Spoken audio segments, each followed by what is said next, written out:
มประทานอะไรเป็นอะไรก็เอาวัดแล้วก็แต่ชมประทานอื่นกัน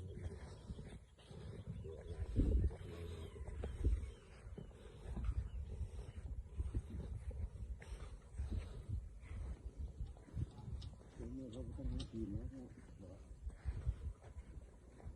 อันนี้เห็ดแบบธรรมชาติเดือดตามมีตามเกิด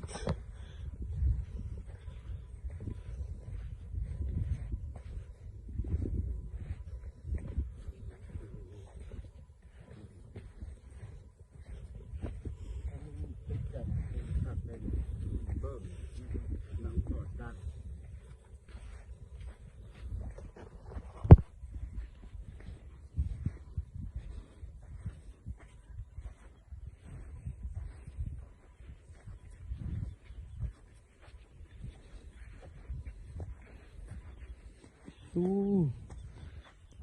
หนุกหนุก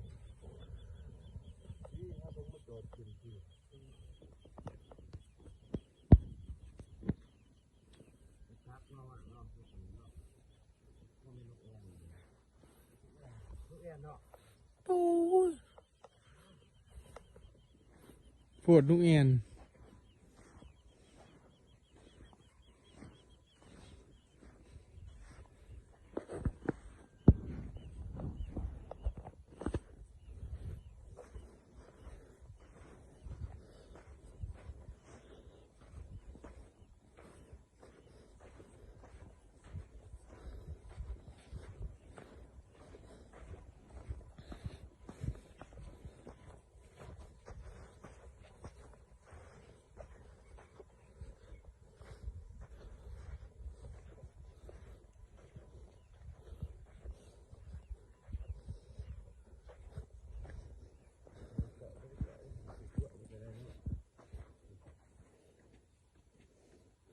เนื้อตายมันไปหมดเลยจ้ะ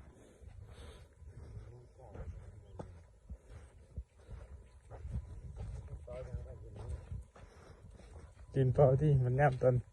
จำบ่ายโมงจะได้แน่นะร่วมหอดยินซะนอนกี่ขวด